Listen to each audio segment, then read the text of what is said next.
আমরা যা বর্তমানে করি তার চেয়ে বহুগুণে বেশি করতে পারি। আমাদের সেই সক্ষমতা আছে। মাত্র 3 মাসের জন্য সেই ক্ষমতাটা ব্যবহার করব। যে আমাদের যে সমাজটা তৈরি হবে তার বিল্ডিং কোডটা কি হবে, যত বড় ঝাঁকুনি আসুক এটাকে নাড়াতে পারবে না। এবং এমন বিল্ডিং কোড তৈরি করে দিয়ে যাব যাতে এই জাতি কোনোদিন আর হেলতে না পারে, তুলতে না পারে, শক্ত মজবুতভাবে থেকে যাবে। আসসালামু আলাইকুম। প্রথমে দুঃখ প্রকাশ করছি তোমাদেরকে কষ্ট দেওয়ার জন্য, দৈব চয়নের কারণে। এটা কেউ মনে করছে একটা হাসি ঠাট্টার বিষয়, আমাদেরকে ইচ্ছা করে কষ্ট দিয়েছে, কিংবা এরকম উদ্ভট কেন চিন্তা করলো, এটা কি ফয়দা হবে। আমাদের লক্ষ্য ছিল যে কোনো রকমের বায়াস যেন এটার মধ্যে না ঢোকে।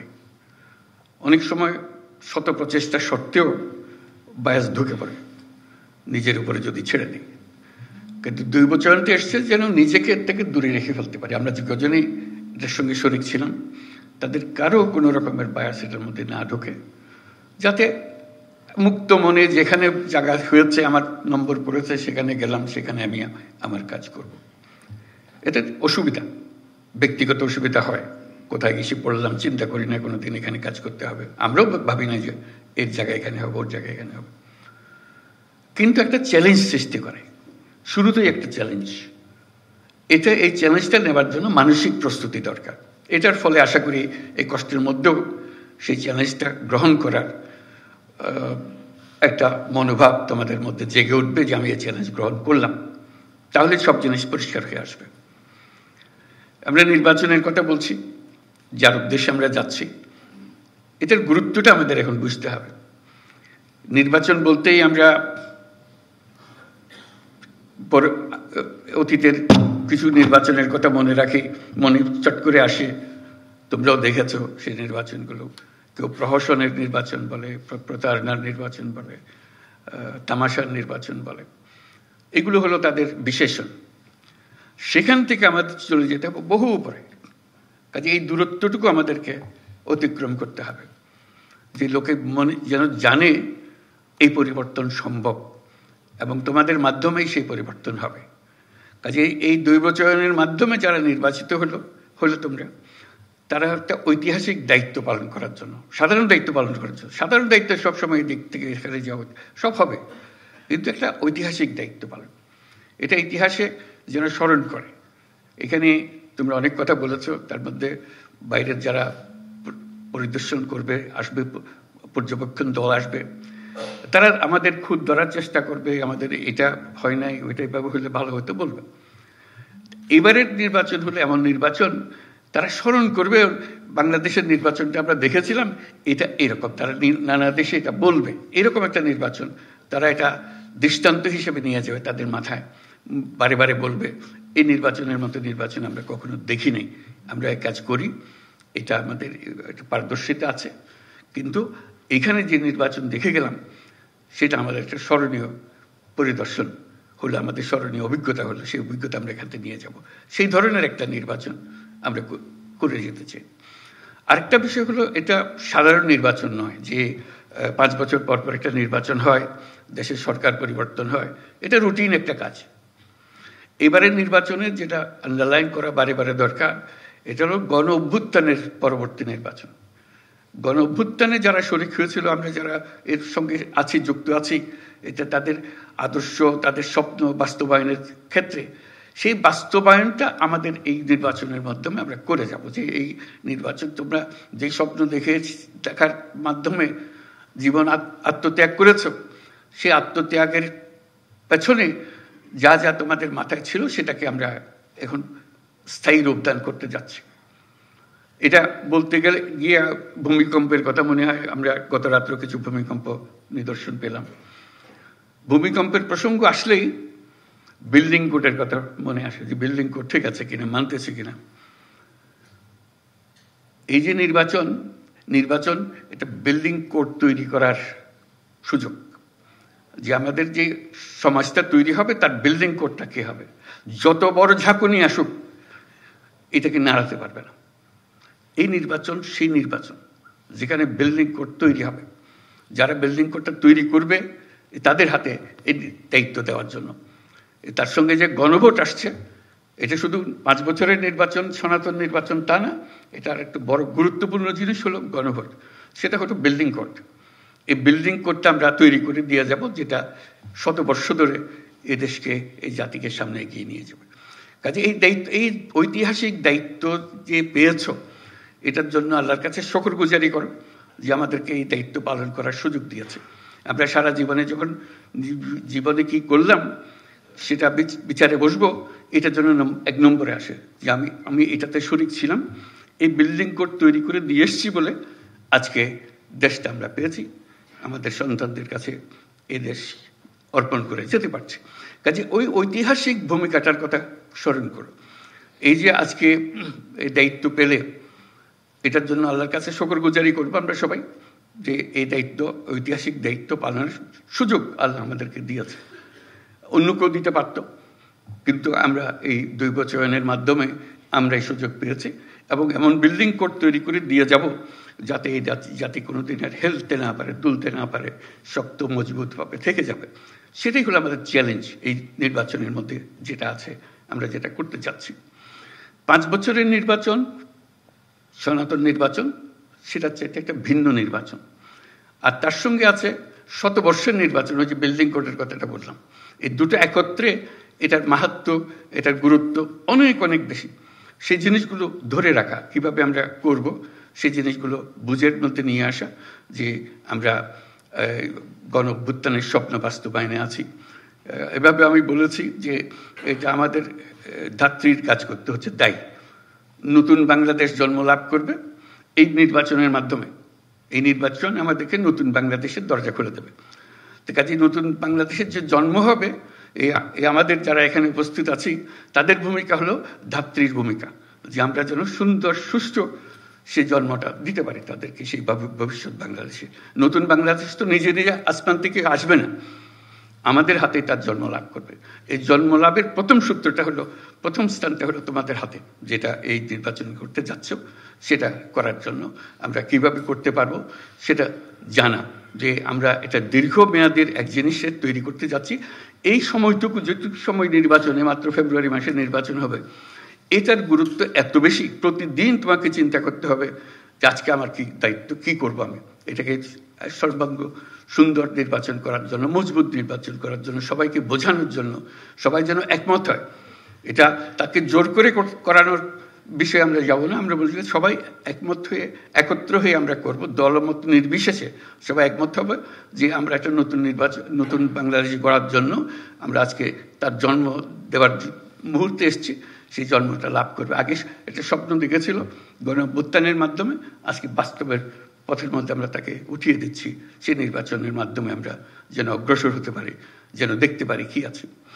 স্বপ্নের মধ্যে যা যা ছিল আমরা সেটা করতে থাকবো। তার মধ্যে বিভিন্ন বিভাগ থেকে আমরা এসেছি, বিভিন্ন জেলার থেকে। এটা তার মধ্যে একটা প্রতিযোগিতাও যেন হয়। আমি বারে বারে স্বরাষ্ট্র মন্ত্রণালয়কে বলছি, শুধু দিয়ে দিলাম কাজে তা না, তার মধ্যে একটা আনন্দ থাকতে হবে, চ্যালেঞ্জ থাকতে হবে। সেই চ্যালেঞ্জ হলো যে কে প্রথম হলো, বিভাগে কে প্রথম হলো, 1 নম্বর কে হলো, 2 নম্বর কে হলো। এটা হাসি ঠাট্টার বিষয়, কিন্তু সিরিয়াস বিষয়। দেখলাম যে আমি 1 নম্বর হয়েছি, একটা তালিকা প্রকাশ করা। প্রতি মাসেও তালিকা প্রস্তুত করতে পারি, একবারই শেষ করে তালিকা, এবং সবাইকে জানান দেওয়া, এই 1 নম্বর, 2 নম্বর, এই 8 নম্বরে, এই 5 নম্বরে, এই 7 নম্বরে। দেখা কেন আমি পিছিয়ে পড়ে গেলাম, ব্যাখ্যা চাই, ব্যাখ্যা দেবে। তারপরে আমার উৎসাহ জাগবে, আমি ওদের ডিঙিয়ে যাব। কারণ এই ঐতিহাসিক মুহূর্তগুলোকে ছাড়া যাবে না, ঐতিহাসিক মুহূর্তগুলোকে চ্যালেঞ্জের মধ্যে নিয়ে আসতে হবে, যে আমরা প্রতিযোগিতামূলকভাবে আমরা করে যাচ্ছি। আমরা সবাই মিলে, আমরা একটা, আমাদের রাষ্ট্র আমাদেরকে দায়িত্ব দিয়েছে এই বিল্ডিং কোড তৈরি করে দেওয়ার জন্য, মজবুত করে ওটা ইঞ্জিনিয়ার ডিজাইন করে দিয়েছে। এখন আমাদেরকে ঢালাই করতে হবে, এটাকে ঢালাই করে তৈরি করতে হবে সেই জিনিসটা। সেই কাজটা আমাদের হাতে দিয়েছে, আমরা এটা করে যাব। সেই করার মধ্যে একটা প্রতিযোগিতা হবে, সুন্দর প্রতিযোগিতা হবে, কে কী করলাম, এবং সৃজনশীল হতে হবে। সব কথা কাগজে লিখে দেওয়া যায় না, মাথায় আসে না, কিন্তু এই লেখার ফাঁকে ফাঁকে তোমাকে সৃজনশীল হতে হবে। এই জিনিসটা আমি কিভাবে করব, এটা আরো সুন্দর করে করবো, জিনিস এটা দিয়েছে আমি এটাকে এইভাবে আরো সুন্দর করে করব, এই জিনিসটা মাথার মধ্যে রাখা। বিভাগে আভ্যন্তরীণ প্রতিযোগিতা হবে, সারা দেশব্যাপী একটা প্রতিযোগিতা। বিভাগের সবচেয়ে 1 নম্বর যে হবে, এই 8 বিভাগের মধ্যে 8 জন 1 নম্বরে হবে, তাদের মধ্যে দেশের মধ্যে সেরা কে হবে।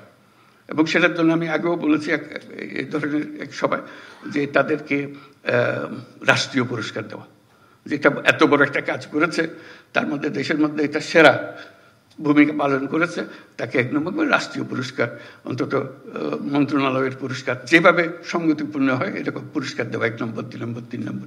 কাজে ওটা একটা আনন্দ, এমনিতে আমি করবই, এটাকে আনন্দের মধ্যে নিয়ে আসলাম, যে আনন্দের মধ্যে আমরা কাজটা করে যাব। এই আলোচনার মধ্যে শুনতে শুনতে আমার মনে আসলো একটা কথা, এটা হলো আনাজ, একজন শহীদ বালক, সে দশম শ্রেণীর ছাত্র ছিল, সবার মনে আছে, সবাই দেখেছে তার চিঠি।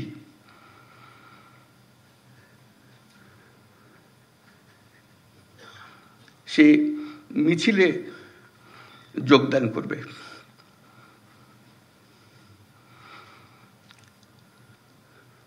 সে বলছে, মাকে বলছে, আমি স্বার্থপরের মতো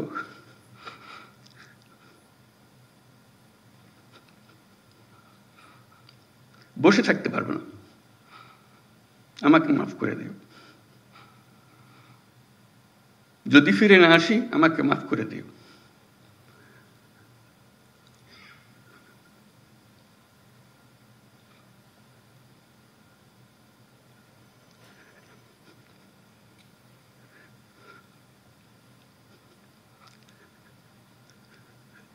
সে আনাজের বক্তব্য আমাদের কর্তব্য ঠিক করে দিয়ে গেছে।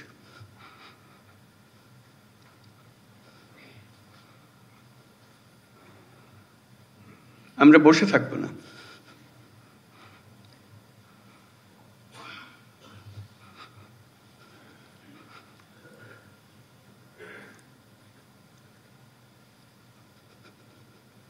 তার দায়িত্ব, সে যে দায়িত্ব আমাদেরকে দিয়ে গেছে,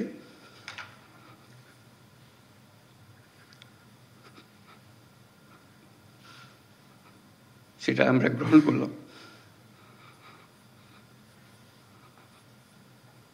সে জেনে শুনে গেছে, বলছে যদি ফিরে না আসি আমাকে মাফ করে দিও। সে ফিরে আসে নাই, আমাদেরকে দায়িত্ব দিয়ে গেছে।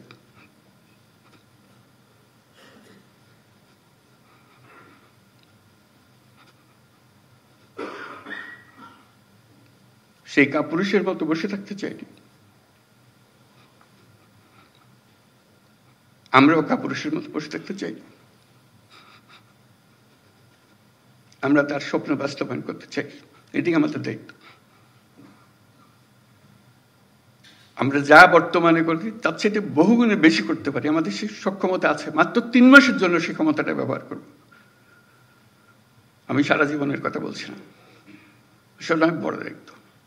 এই 3 মাস আমার পক্ষে যত উচ্চ লেভেলে কাজ করা সম্ভব, যত নির্ভুলভাবে কাজ করা সম্ভব, সেটা আমি করব। আনাজের যে স্বপ্ন, সে স্বপ্নে যদি কিছুটা আমাকে দিয়ে হয়, আমি সেটা পালন করব। আমার মনে হয় তোমাদের কর্মস্থলে যাবার আগে সবাইকে আনাজের চিঠিতে যেন সঙ্গে দেয়, নিয়ে যাও, তোমার ঘরে টাঙ্গিয়ে রাখো, তাহলে আমার এত কথা বলার দরকার হবে না। সেটাই নির্ধারিত করে দেবে আমাদের দায়িত্বটা কি। সেই সময়টা এসছে, আমরা বলছি উৎসব মুখর হবে, ঐতিহাসিক হবে, সবকিছু এর মধ্যে এসে যাবে। কারণ এটা শুধু উপরওয়ালার হুকুম মানার জন্য করছি না, আরো বড় হুকুমওয়ালার দায়িত্ব আমরা এটা করছি। এবং সেই হুকুমওয়ালা উপরে আর আমার ভেতরে, আমার মধ্যে কি আছে সেটা আমি প্রকাশ করতে চাই। আনাজ যেরকম প্রকাশ করে গেছে, তো সেই দায়িত্ব নিয়ে আমরা আজকে কর্মক্ষেত্রে যাব। এবং যে স্বপ্ন আমরা দেশের নাগরিক হিসেবে সবাই দেখি, সেটা বাস্তবায়নের জন্য যে বিল্ডিং স্ট্রাকচার যেটা তৈরি করে দিতে হবে, সেটার দায়িত্ব আমরা পেয়েছি। স্ট্রাকচার আমরা এমনভাবে মজবুত করে করব, শত বছর ওটা হেলবে না, তুলবে না। আমরা শেষ বয়সে স্মরণ করবো এই কাজটা আমরা করেছিলাম। অতীতের দিকে যখন তাকাবো, গর্ব করে তাকাবো। আমরা গণ অভ্যুত্থানে শহীদ হই নাই, আমরা তাদের সমর্থন দিয়েছি, দূরে থেকে দিয়েছি, কাছে থেকে দিয়েছি, নিমরাজি হয়ে দেখেছি, বহুল উৎসাহ সহকারে দিয়েছি, কিন্তু তাদের মতো প্রাণ দিতে পারি নাই। আজকে আমরা আমাদের যে প্রাণ আছে সেটাকে আমরা এই 3 মাসের সময়টুকুর জন্য অন্তত চিন্তা করব। এটা সরকারি চাকরির জন্য করছি না, নাগরিক হিসেবে, দেশের একজন যোদ্ধা হিসেবে আমি এই কাজটা করছি। সবাইকে ধন্যবাদ।